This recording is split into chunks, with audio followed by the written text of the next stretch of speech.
હવે મહેસાણામાં ચાલતા દારૂના અડ્ડાવાળાની ખેર નથી। મહેસાણાના ધારાસભ્ય મુકેશભાઈ પટેલની રજૂઆત બાદ બુટલેગરોનું દબાણ તોડી પાડવામાં આવ્યું। મહાનગરપાલિકાની ટીમ દબાણ હટાવવા પહોંચી હતી। બુટલેગર રમેશ માળીને દબાણ જાતે દૂર કરવા 1 દિવસનો સમય અપાયો હતો। દબાણ દૂર નહીં થતાં મહાનગરપાલિકાની ટીમ દબાણ દૂર કરવા પહોંચી હતી। સ્ટોરી રિપોર્ટ બાય મયુર પંડ્યા।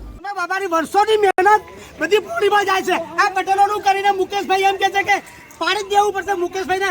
બધા દારૂની ટેવાળા પીવાવાળા માણસો એમ કહે છે કે મુકેશભાઈને ફોન કરી મુકેશભાઈ પાડી દો એટલે મુકેશભાઈ પાડી જ દેશે।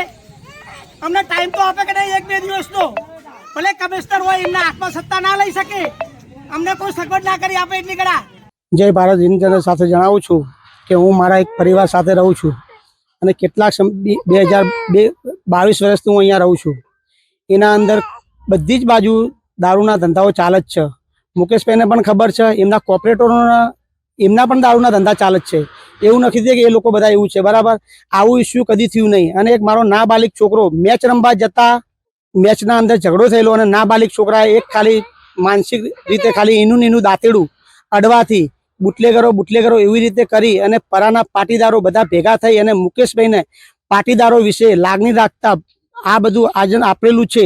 અને કે બુટલેગરો સાથે પોલીસ મળેલી છે, મારા સંગાત કોઈ પોલીસ મળેલી નથી, મારે કોઈ પોલીસનો કોન્ટેક્ટ નથી। એ રીતે કરી અને એક જ દિવસના અંદર પીઆઈને આપશેસ આપી અને પીઆઈની પણ બદલી કરવામાં આવી છે કે તું રમેશ સાથે સંકળાયેલો છે। મારે પીઆઈ સંગાત કોઈ સંગઠન છે નહીં, હું કોઈને ઓળખતો નથી અને મારી 5 ફેમિલી સંગાત હું રહું છું। એમાં મારી એક બીબીને બ્લડ કેન્સરની બીમારી છે, તો મારે 4 મહિને 5 મહિને ખર્ચો પણ આવે છે અને મને એક જ દિવસનો ટાઈમ આપ્યો છે અને મને સામાન પણ ગાળવા નથી દીધો। હું નિરાધાર થઈ ગયો છું। હું ધીરના કરીશ કે મારા જોડે કોઈ જગ્યા નથી, હું રવા ક્યાં જાઉં? હું એના અહીં જ રહીશ, મને ગમે ત્યાં સગવડ કરી આપે, બરાબર? કઈ બાજુ ધંધા નથી ચાલતા એમને પણ ખબર છે કે ધંધા ક્યાં ક્યાં ચાલે છે, ક્યાં ક્યાં નથી ચાલતા। મારું કેમ બધાનું તોડો ને। જેના મર્ડરો થઈ ગયા છે, મર્ડર કરી નાખ્યા છે, એમના પણ મકાનો હજી અસ્તિત્વ છે અને કયા મકાનો તૂટી ગયા। મારા ઉપર કોઈ એટલો મોટો ગુનો તો હતો નહીં, મારા ઉપર 23-24 ની કલમ હતી। મને પોલીસ સ્ટેશનમાંથી જામીન મળે પાત્ર છે, તો જામીનમાં પડવા માત્ર છે એમાં તો જામીન આપે જ। એના અંદર પોલીસ પણ ઉપર આક્ષેપ કરી અને મુકેશભાઈને પીઆઈને બીઆઈને ડીવાયએસપી બધાને ધમકાઈ ધમકી આપી અને મારા ઉપર આવી બધી નોટિસો કાઢી અને એક જ દિવસે મને તોડવાનું આપ્યું। મને કોઈ સમય નથી આપ્યો, મને કોઈ નોટિસ નથી મળી। અમે ચીફ ઓફિસરને હું મળવા ગયેલો તો કાલે મને ઓફિસમાંથી બહાર કાઢી નાખ્યો। આજે હું સવારમાં બહાર ઓફિસર મળવા ગયેલો તો મને કાલ સવારમાં આજ સવારમાં બહાર કાઢી નાખ્યો। એવું કે હું જૂઠું બોલતો હોય તો તમે નગરપાલિકાના કેમેરા ચેક કરી શકો છો ટીપી આગળ કે ભાઈ રમેશભાઈ માળી પોતે મળવા આવેલા છે। મને કોઈ એવું મળવા નથી દીધો કે કશું જ નહીં થાય, તારું તોડી જ નાખવું પડશે। મને સામાન નથી કાઢવા દીધો, મારે રાંધવાનું ક્યાં, અત્યારે ખાવાનું ક્યાં, બધું સામાન જ અંદર છે। મારે વર્ષોની મહેનત પાણીમાં જતી રહી, તો અમારે જવાનું ક્યાં? બધી જ બાજુ ધંધા ચાલે છે, કઈ બાજુ નથી ચાલતા? બધા એરિયામાં ચાલે છે અને મુકેશભાઈ પટેલે જ આ બધું કરાવ્યું છે। P4P જ છે, કેમ કે પરાના પાટીદારોના વિશે જ એમને ખેંચ્યું છે। એમને બધું કેવું જોઈએ, એના સરકારમાં છે તો એમને પૂછવું જોઈએ કે ભાઈ તારો શું વાંક છે, તારો શું છે, તારો અધિકાર શું છે। ડાયરેક્ટ જ એમને જે નવા સાહેબ કમિશનર સાહેબ આવ્યા છે, કમિશનર સાહેબને ડાયરેક્ટ ઓર્ડર જ આપી દીધો કે તોડી જ નાખો, બરાબર? તો એમાં અમારું કસૂર શું? અમે એવો હું ગુનો કરી નાખ્યો અને મારા ઉપર દારૂના ગુના હશે, 10 થી 15 ગુના હશે, પણ મને કોઈ કોર્ટે સજા નથી આપેલી। 1 દિવસથી તો હું ગુનેગાર છું, હું બધા કેસોના અંદર નિર્દોષ છૂટેલો છું। એવું તો કોઈ છે નહીં કે ના મને સજા હોય ને મને સજા પડેલી હોય ને હું એવો કોઈ ક્રિમિનલ ગુના કરેલા હોય અને મારામારીનો મારા ઉપર આજ સુધી દિન સુધી આ 23-24 એવી મારા નાના બાળે કરેલું છે। હું તો હાજર બી નથી અને એવા કોઈ મારા ઉપર બીજો કોઈ એફઆઈઆર મને બતાવી દો કે ના ભાઈ કે તારા ઉપર બીજા કોઈ ગુના છે, તો હું હાલને હાલ તમે જે કહો કરવા માટે તૈયાર છું। મને ગમે ત્યાં સગવડ કરી આપે।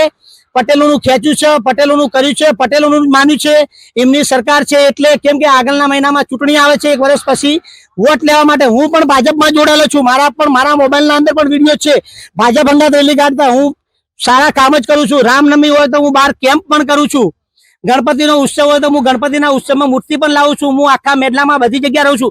આખા મેડલાના ગમે ત્યાં તમે ઇન્ટરવ્યુ લો મારા પ્રદૂષણ પરાના અંદર કે રમેશભાઈએ આજ સુધી તમને કોઈને ટપલી અડાડી, રમેશભાઈએ તમને કોઈએ ધાક ધમકી આપી, બધાના આજુબાજુ વાળાના બધાને બીવડાવી દીધા કે તમે રમેશભાઈના અંદર જશો તો તમારા પણ મકાન ખાલી કરવામાં આવશે। રમેશભાઈને સપોર્ટ ના આપતા આવી રીતે નગરપાલિકાના કોર્પોરેટરો રાતે 10-12 વાગ્યા સુધી મિટિંગો કરી અને બધાને જણાવ્યું છે।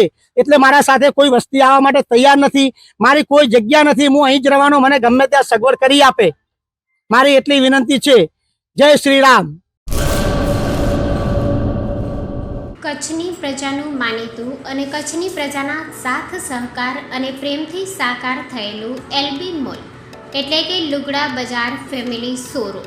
અમારું address Bhuj branch, Anam ring road, Bhuj, Kutch.